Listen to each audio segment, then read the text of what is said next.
Hey everyone, welcome back to another episode of the Boom Boom Room. And I'm with you here, Mr. Ashes, and I got Mr. Ted Fitzpatrick, and we've got something special for you. Don't we, Ted? Tell them what we got, Ted. It's gonna be a good one. This is the Boom Boom Room Christmas 2025 special. It's the Christmas stories you never knew that you needed. Well, here they come. Yes. And we know what Christmas is about. It's about giving cheer and and showing love and presents and all that. But there is also another side. Christmas. That's right. Back in the day, man. Back in the day, before Halloween became kind of a bigger thing, people actually told most of the ghost stories on Christmas. Yes, and exactly, because a lot of people don't know that when they wrote Scrooge, it was a ghost story. It wasn't meant to really be like a Christmas thing, but it was a ghost story. So yeah. So there's plenty of supernatural stuff around the venerable holiday of Christmas. There's this lots of stories, man. There's even this one about this dude who had these supernatural powers. He could actually bring people back from the dead. And this dude could actually also, man, he could actually save people by dying. And he saved everyone. Yeah. Yeah. I thought you got me there first. No, but we, I had an episode of Boom Boom Room, had a couple on there, and that's the reason why I made, this channel, Ted, so we could speak freely. But, yep, Christmas for me, is about, Jesus Christ, it is a family and stuff, so, That's exactly what it is. But now there are some other sides to Christmas, though. Yes. We're gonna be exploring tonight. Of course, here on the Boom Boom Room, we're all about spooky stuff. So.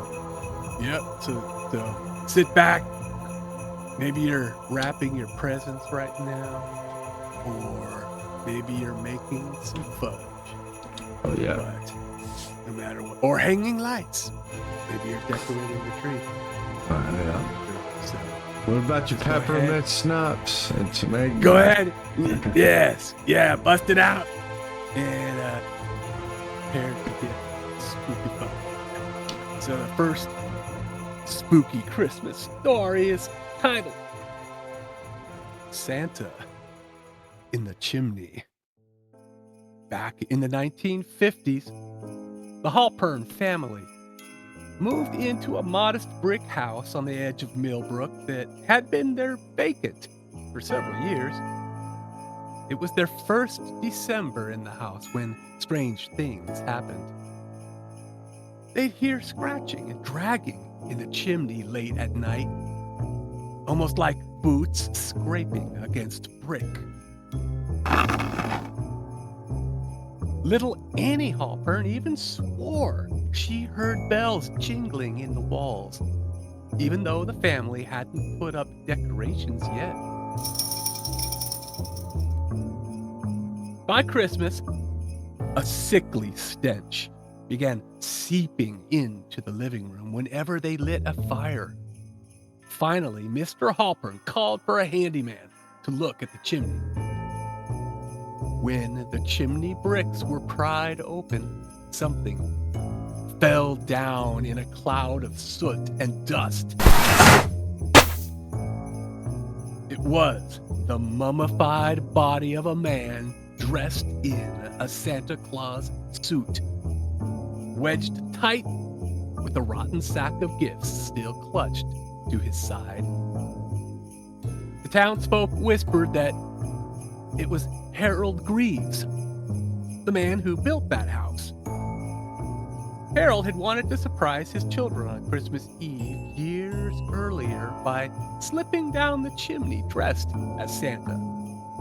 But he got stuck, trapped in the chimney flue. His cries muffled by Brick until he suffocated in the dark. His family, never knowing what happened, moved away, heartbroken. Ever since, the Halperns and every family who lived thereafter have reported hauntings on Christmas Eve. The sounds of scraping boots on brick and a cough echoing down the chimney. Worst of all, the faint, pitiful sound of sleigh bells.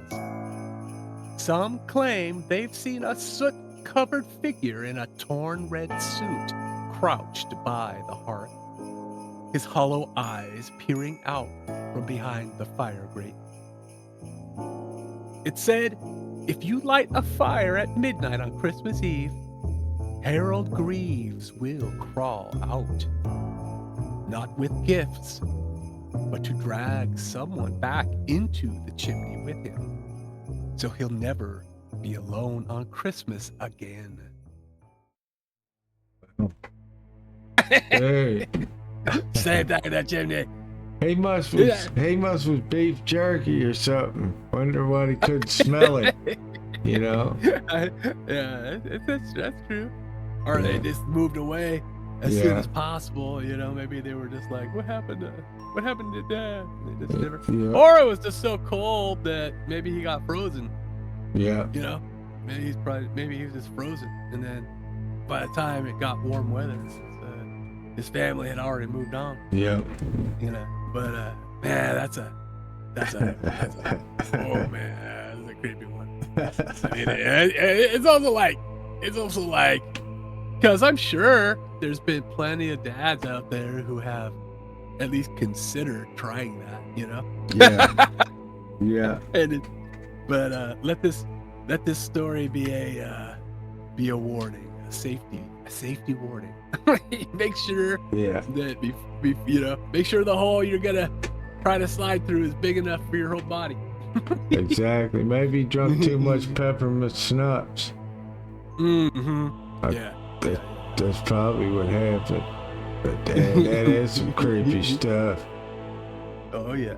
I'm surprised they made a movie kind of like that about a guy that died that way. You know, that's I'd watch it. Yeah. I mean, you know that the red Santa suit was it wasn't always a thing. It was the company of one of my favorite beverages that invented the red Santa suit, man. Yeah. And, you know. Yeah. Coca-Cola. Coca-Cola. Yep. It was Coca-Cola, man. So I wonder what he looked like before that. Just a saint or something? I think there was different depictions, and some were actually kind of on the scary side. Like a dude dressed in furs and almost like a ghost, I guess. Yeah. Because he's a supernatural figure, and you know he wasn't all about bringing the happiness. Of course, Santa has the nice list and the naughty list, and he but that was more of a thing, I think. Yeah. The naughty list was more of a thing. Yeah, and he probably looked like this next guy that I'm fixing to talk about. Oh yeah.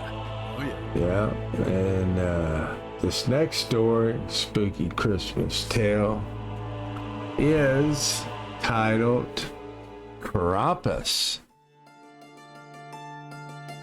In the snowbound village of Salzburg, Austria, long ago, the children of town trembled as December 5th, Krampusnacht, drew near. While they polished their boots and prayed for St. Nicholas's blessings, whispers spread of the dark figure who walked Beside him, Krampus, the horned beast with eyes like burning coals and a tongue as long as a serpent's. His body was a mass of matted black fur. His breath stank of smoke and rot. His cloven hooves struck sparks on the cobblestones as he prowled the streets. Mothers warned their children, "Be good or Krampus will find you with his basket and chains." That year, young Mathis Bauer, a boy of 10, had grown lazy and cruel, mocking his sister and stealing bread from the village baker. His grandmother warned him that St. Nicholas would not come, but Mathis laughed, saying the stories were only foolish tales. That night, bells tolled from the monastery high above Salzburg. Children gathered in the square, clutching candles as St. Nicholas handed out sweets and blessings. But in the distance came a sound like iron dragging across stone, the rattle of heavy chains. The air grew sour, filled with the smell of scorched hair, and Krampus appeared. The beast towered over the crowd, his gold horn spiraling towards the stairs, his tail lashing against the snow like a whip, his long crooked tongue loud from his mouth, dripping spittle onto the ground as he hissed and gnashed his yellow teeth. He carried a bundle of birch rods in one clawed hand and a wicker basket strapped to his back, its rim crusted with frost and stains no one dared name. Krampus sniffed the air hungrily, his nostril flared, searching for sin. When his glowing red eyes locked on Mathis, the boy's mocking grin died. With a guttural roar, Krampus lunged forward, his chains thrashing, and the latch birch across the boy's back until he cried. The crowd scattered in terror as the beast's claws curled around Mathis's shoulders and lifted him as if he weighed nothing at all. His legs kicked uselessly as Krampus stuffed him into the wicker basket, his sharp claws clicking against the rim. By morning, the snow outside Mathis's home was marked with deep hoof prints, leading up the slopes of the Uttersberg mountain. Some villagers whispered that Krampus dragged him into the mountain caves, where his howls were swallowed by endless dark. To this day, villagers swear that on stormy Krampusnacht evenings, you can still hear the sounds of chains rattling through the forest, followed by the muffled sobs of a boy carried away to his doom. That's Man. that's Man. That Krampus, man, he's a scary one. Krampus is a scary one, Ted.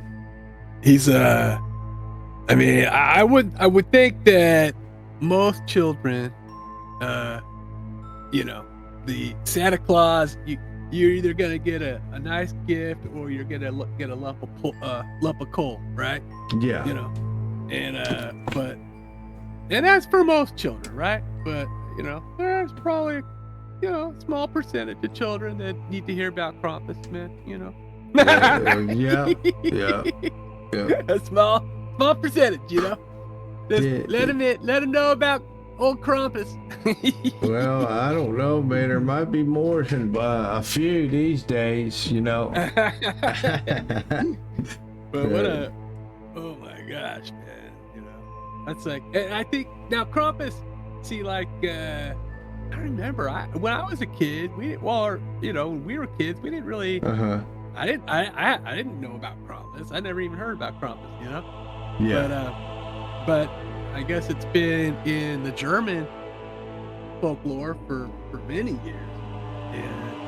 And I think in the States, in America here, maybe 15, 20 years ago was when they, didn't they make a Krampus movie? Yeah, it was pretty good too. I've watched it a couple times. I think he probably made more than one, but the one I watched is kind of comedic, you know, but it's still scary. And, yeah. I mean, that dude. Woo wee. Yeah. I don't want to hear those. I usually don't want to hear hoof prints, man, or hoof. You know, what do you call that? Hoof sounds. Yeah. But I definitely don't want to hear them on Christmas. Oh, definitely not on Christmas, man. That's some scary stuff, man. Just thinking about a creature just looking like that, man. Yeah. He's not from. He's not from the up above place, man. No, definitely. He's from the down below place. Yeah, he ain't bringing cheer. I wonder what he does to the kids. Does he eat them or something? I don't know. It's a mystery. Yeah. That's probably not very good wherever it is. So who thought, is that like a German folklore? Yeah. Yep. Yeah. You know, back in the day, Germany must have had a higher percentage of misbehaving Kinder, as they say. Yeah. The Germans say Kinder. Yeah, there wasn't a lot of good ones in the 40s, I know that. There's a few I can name. Not all of them, but a few. You know, but that's a good story. Now, I wonder which Christmas monster would be scarier, though. Would it be Krampus or would it be the Bumble? Because this next story is titled The Bumble. Let's hear it. On a cold Christmas season in the North Pole, Rudolph the red-nosed reindeer, who was mocked for his glowing nose, ran away with Herbie the misfit elf and Yukon Cornelius the gold prospector, their search for belonging leading them into the frozen wilderness where darker dangers awaited. That night was as black as coal, the storm gnawing at the mountains like some endless, hungry mouth.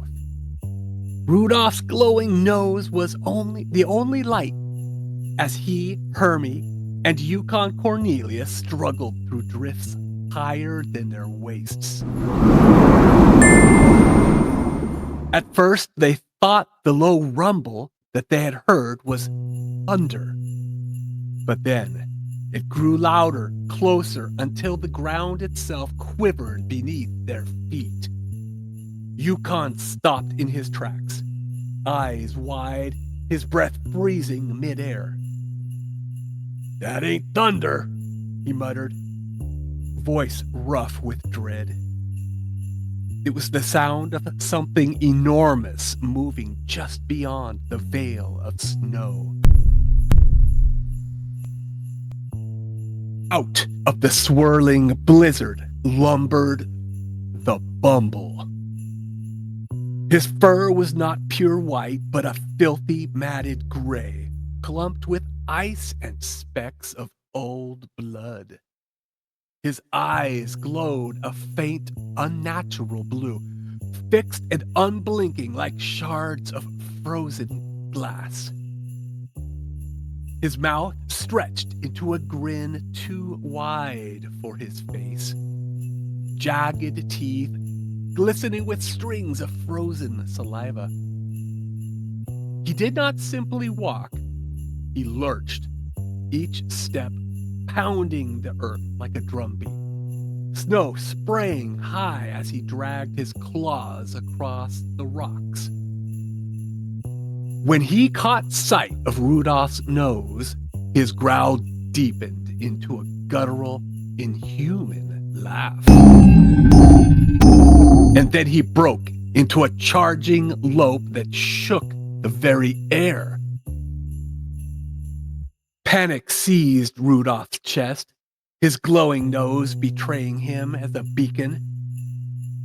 He ran blindly, terror clawing at his mind, while Hermie whimpered behind him, struggling to keep up, his lungs burning. Yukon tried to stand his ground, brandishing his pickaxe, but even his bravado faltered as the shadow of the beast swallowed him. The bumble's breath was hot and rancid, a reek of carrion and rot, and when he roared, it was like an icy gale tearing straight through their bones. The echo of it seemed to shake loose something inside their hearts, a fear so sharp it hollowed them out. They scrambled into a cave, but the safety was a lie. The bumble's massive shape loomed at the entrance, blotting out the light. His claws raked along the stone with a shriek, leaving deep, ragged gouges. He crouched to peer in, his glowing eyes twin moons of hunger, his teeth clicking together in a rhythm that mocked the pounding of their hearts. Rudolph pressed himself against the wall, feeling his nose's light bouncing back at him, betraying all of them with its red glow. Hermie clutched at his pointed ears, sobbing quietly, praying the sound would stop.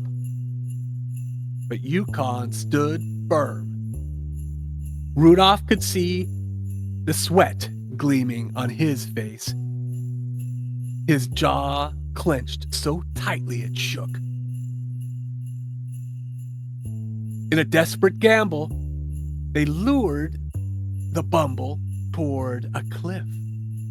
The monster leapt forward, mouth stretched wide, claws outstretched as though he could snatch them all in a single swipe. His roar tore through the night as the ice gave way, and the beast plunged into the abyss, his enormous arms flailing, his laughter turning into a scream that rattled the mountains. The three stood frozen, staring into the black pit, their relief hollow, their bodies trembling with shock. For even as the storm swallowed the last of his voice, each of them knew the truth. Monsters like the bumble don't die so easily. And when the wind howled again, tearing with it a faint, terrible roar, they realized they would never forget those blue eyes staring out of the dark. Bumble. I've got an interesting story about the bumble. Yeah, man. The farthest back of any memory I can remember as a kid is my mom and dad, and it had to be, I was thinking about this the other day, this had to be like in the early 80s. Yep. And my mom and dad bought a brand new mobile home, and I think that my mom told me years ago that I was about 5 years old, so it was in 82, and we didn't have no furniture. They just moved it in and hooked everything up before we got furniture, and we were in sleeping on the floor one of those little bitty TVs our first night, and it was Christmas, and a few days before Christmas, and we was watching the Bumble. And, and Herbie, you know how Herbie was. I don't want to be an elf. I want to be a dentist. I want to be a dentist. I never forgot that. That was one of my favorite cartoons. And all the Isle of the Misfit toys, a train. Oh yeah. The train with square wheels. But man, that's a classic. But Bumble would scare me, dude. Every time I see it. Yeah. Oh yeah, man. I mean, I have the same memory, man, because I mean that the Bass Rankin, what do they call that? Claymation, stop motion. Yeah. And they would it first aired in the year 1964. And that's almost a decade before I was even born, man. They were playing that every year. Yep. Back when the TV used to come over the airwaves. and I just, dude, to this day when I was reading this story, man, I could see it in my mind's eye. I could see I could see that Bumble. I could see this scene. Yeah. I remember that. I remember, dude, I was scared. I was like, what's gonna happen? Yeah. What's gonna happen? Yeah, I just didn't know that was his name, the Bumble, until it's it's been a long time since I've watched it, and I never knew his name. I knew the rest of them, Hermie and this Prospector and all that, but Yukon Cornelius. Yeah, but that was a good one. I enjoyed that. But this next, go ahead. Oh, I was just gonna say, did you know, in the year 1914 was the year, and this was during the First World War, and of course the British and the Germans were fighting, right? So and this was the war of trench. It was trench warfare. But on Christmas of 1914, the British soldiers and the German soldiers, they declared a truce for a night, and they actually, they would sing carols, like Christmas carols, and then the other side would join in, and they actually got together and like buried their dead and such, and but I guess it only lasted one night, right? Which is kind of sad, but yeah, but it actually happened on Christmas, man. I never knew it. It brought peace to the world, man. Yep. It's a magical time. And before I read this next one, what freaks me out is like my buddies from Australia, it's summer over there at Christmas. That's what's weird, like it's always cold here in the States, but over there it's summer. Yeah, I mean, I guess they, it's kind of like the same thing, right? Yeah, it's the exact same thing, but it's just totally different. It's freaking burning up instead of cold.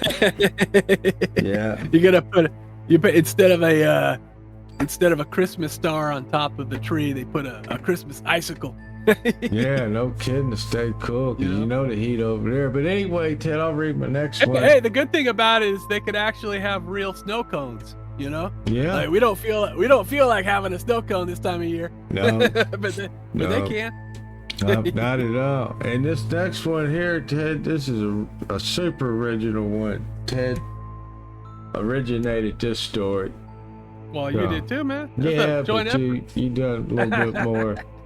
But anyway, this next story is called The Brat. Ricky Buford and his young sister Chloe were the twin tyrants of the Buford Manor. Two spoiled, venomous brats who seemed born solely to torment each other.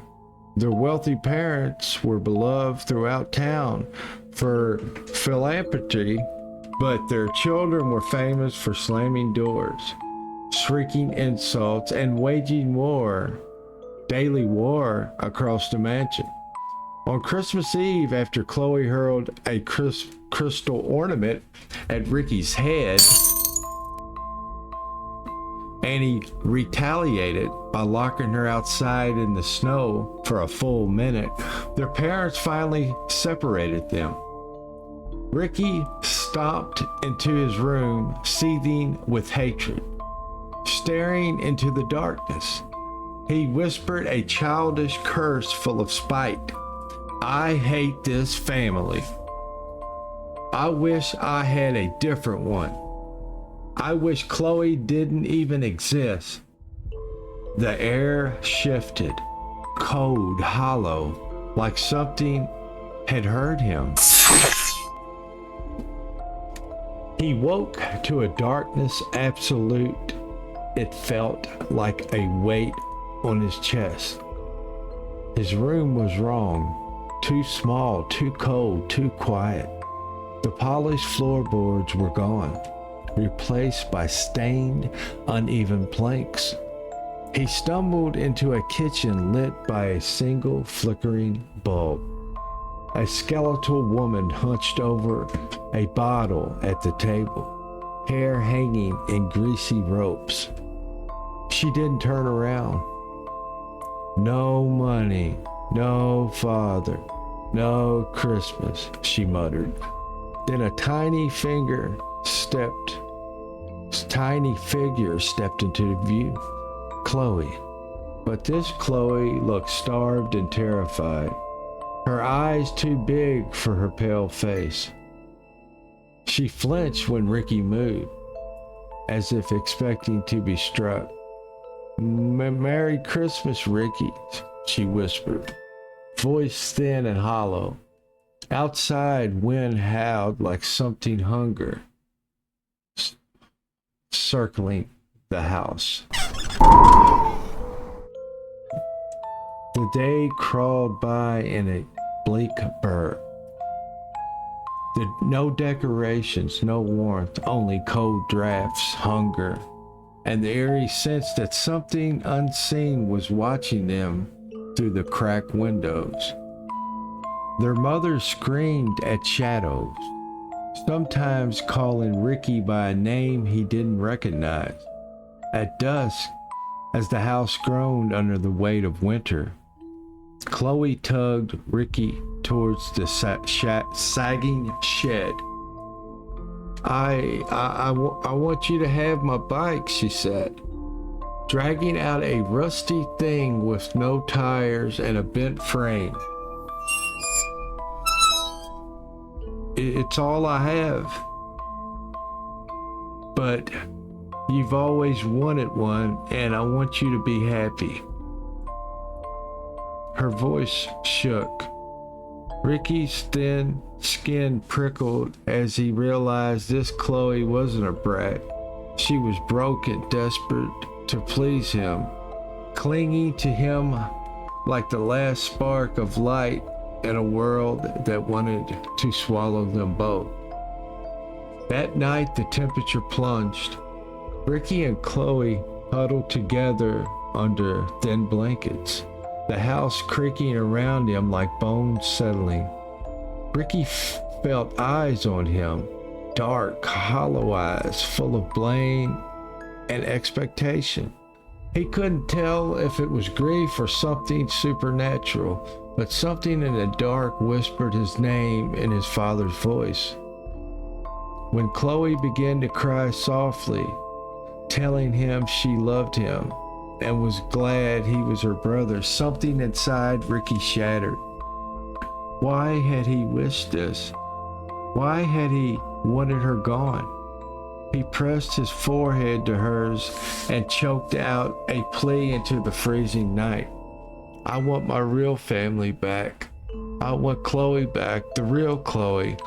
Please send me home. I'll be better. I swear I'll be better. The next morning he woke gasping, sunlight pouring through his curtains, warmth flooding the room. His heart hammered as he tore through the house until he found Chloe in the hallway. Mild tantrum about it missing a ribbon. Without thinking, he grabbed her and hugged her so tight she shrieked. "What is wrong with you?" she yelled, but her voice cracked in confusion. Ricky just held her, trembling with relief. The mansion was bright again. His parents were alive. Chloe was bratty, but she was alive, whole and safe. And though she didn't know why, she softened just a little that Christmas, because Ricky Buford had looked into a world where he and Chloe were all alone in the dark, and the horror of it had changed him forever. Little Ricky. That one's a good one. It's a little creepy when he goes into that alternate reality, but he comes back.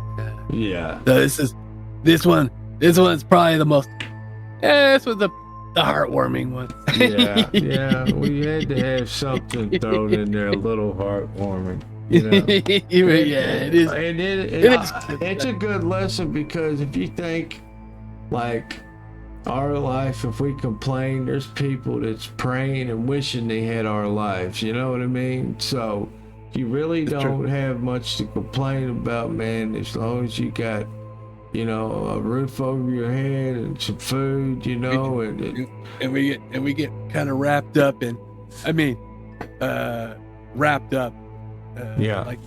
like a Christmas present gets wrapped, but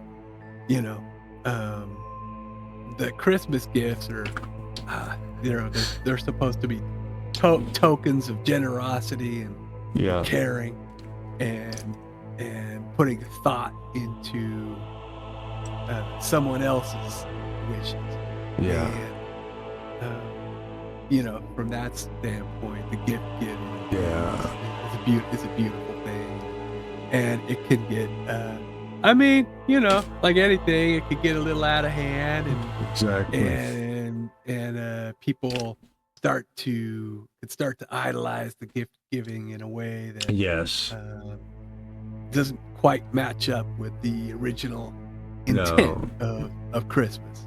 And I've seen it, it's bad. I've seen it. I've seen, people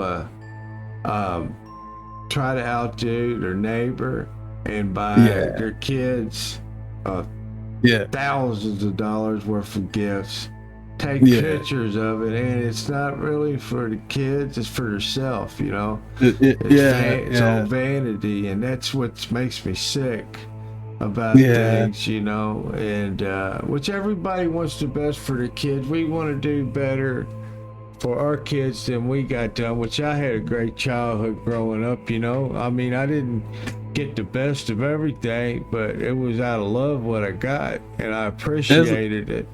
And because I had I didn't mean to overtalk you. I had the neighbor that had the rich parents, and I remember the gifts he would get when I was a kid. I would get decent stuff, and I was happy, but he would get 10 gifts and play with 2 of them, and you know what I mean? And it was just, if some people that grow up spoiled come out of it, but a lot don't.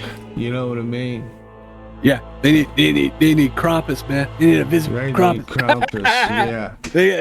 They gotta learn to love the true meaning of Christmas, man. Yeah. Like the family of this next story. This next story is titled "The Singing Ornament." There was a family, the Harpers, who loved Christmas more than anything. The Harpers decorated their tree every year with glass ornaments, passed down in the family for generations.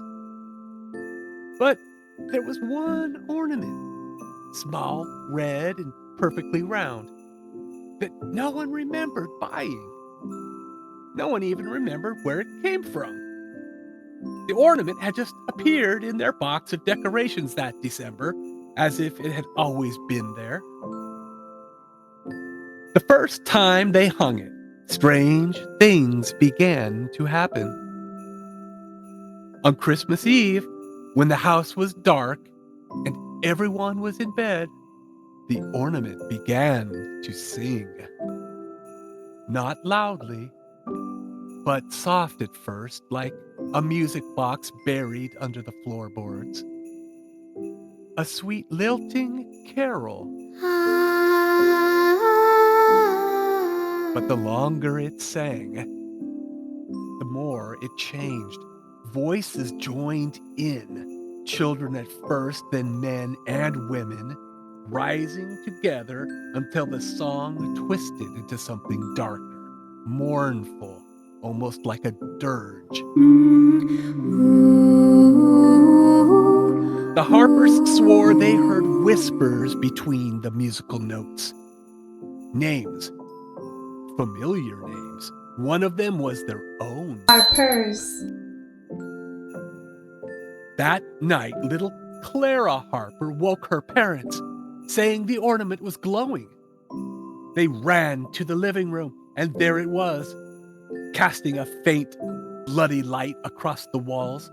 And inside the glass, they swore they saw faces, pressed against the surface as though trapped, mouths moving in time with the awful singing.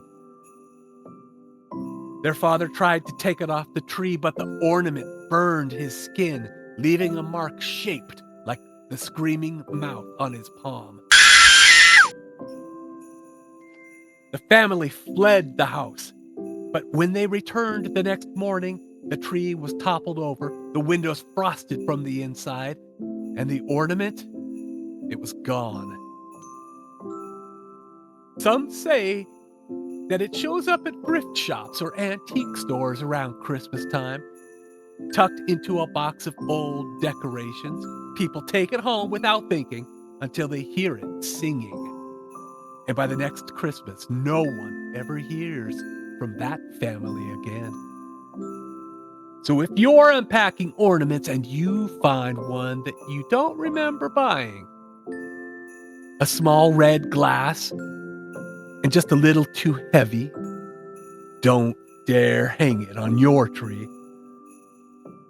Smash it, bury it, burn it, whatever you have to do, because once it starts singing your name, it's already too late. Ooh. The singing ornament. Yeah. Man, I mean, yeah. Do you, if you do put up a Christmas tree, you do traditional ornaments? I got a mix, man. I'm more of an eclectic, you know. Gotcha. I got some that, you know, I've had for years and years and years, and some that are kind of newer. Kind of got into a kick of decorating with, I don't know, things that like I think are fun. I have a what do you call that? One of those demigorgons from Stranger Things. Sweet. And you know, so it's just kind of things that remind me of stuff that I think is fun. Yeah. But I did put one traditional. A couple years ago, I bought a very traditional string of lights. They're the bubble lights. Remember those? Oh, Remember yeah. the bubble lights. My aunt had them for years. She said the same set for years. Yeah. And these things, man, I mean, I used to, when I was a kid, I would just sit there and just watch these things. Man, they were so beautiful. Yeah. It was Christmas time. And but then I saw this YouTube the other day, and the title of the video was "The Most Dangerous Christmas Ornament." And guess which one it was? And the bubble. It was the bubble lights, man. I was like, man, I'm not watching that. Yeah, that's one of my best memories as a kid. Is looking at the lights, laying under the tree, playing with my Star Wars figures. Oh yeah. That's something I can remember, and I can't remember a lot, but I do remember, doing that so much. Fun. Oh yeah. Yeah, it really is. But this next story, Ted, is a classic. It's a part of the story. It's not the whole story, of course, but it's the spookiest part. But the title of it is Scrooge and the Ghost of Yet to Come. On a bleak Christmas Eve, the cold-hearted miser Ebenezer Scrooge was haunted by the ghosts of the damned partner, Jacob Marley, who warned that 3 spirits would come to decide his fate. The ghost of Christmas past dragged him through painful memories of lost love and squandered chances, filling him with a hollow ache of regret. The ghost of Christmas present forced him to witness the joy and suffering of others, including the fragile life of Tiny Tim, stirring pangs of guilt and a longing for a warmth he had denied himself and others for so long. The night pressed in like a suffocating shroud as Scrooge felt the comfort of those early spirits vanish,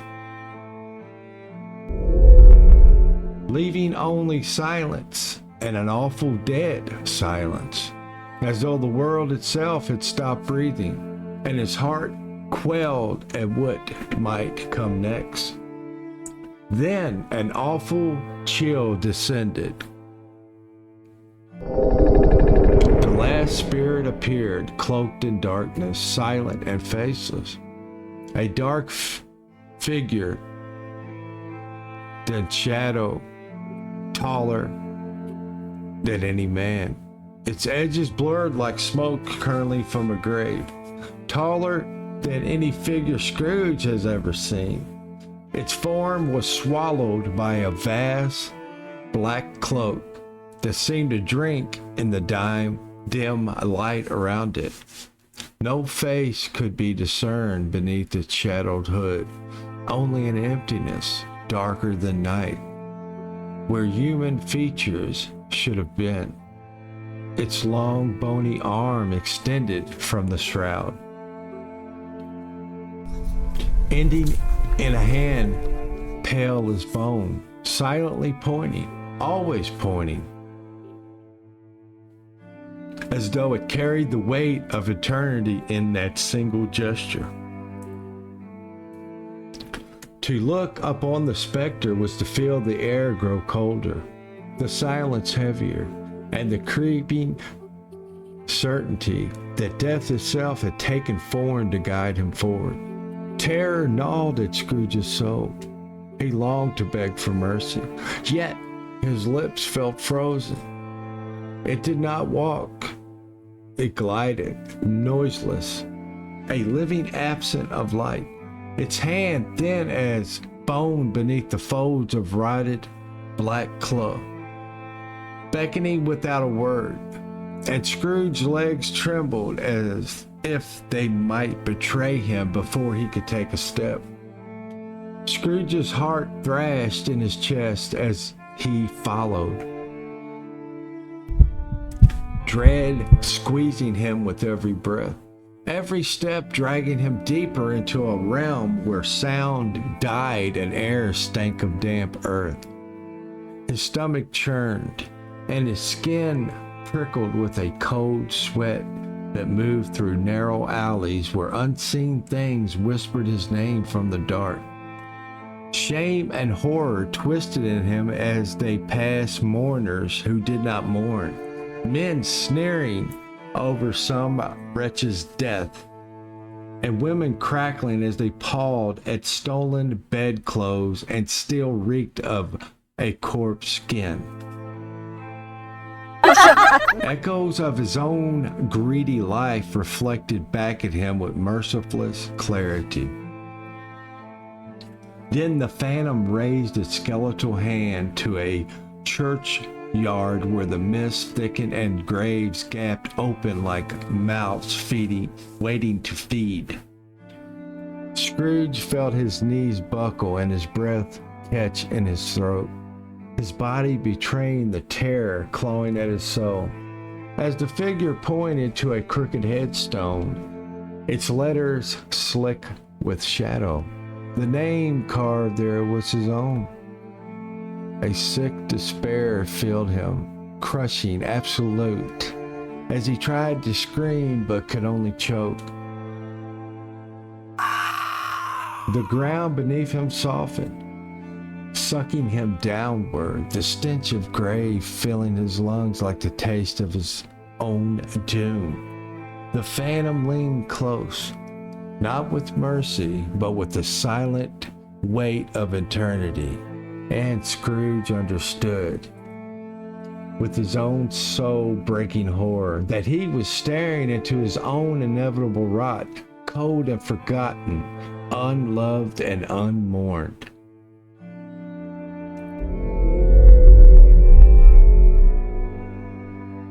Scrooge awoke trembling in his own bed, sobbing with relief as the shadow of the grave clung to him like frost, but with the blessed knowledge that he yet lived. Overcome with joy and terror, his heart bursting with newfound gratitude and desperate hope, he vowed to change his ways at once, to embrace kindness, generosity, and life itself before death could claim him again. Mr. Scrooge, Ebenezer. The ghost of yet to come. That's the most terrifying ghost in that story. Oh yeah. Woo-wee.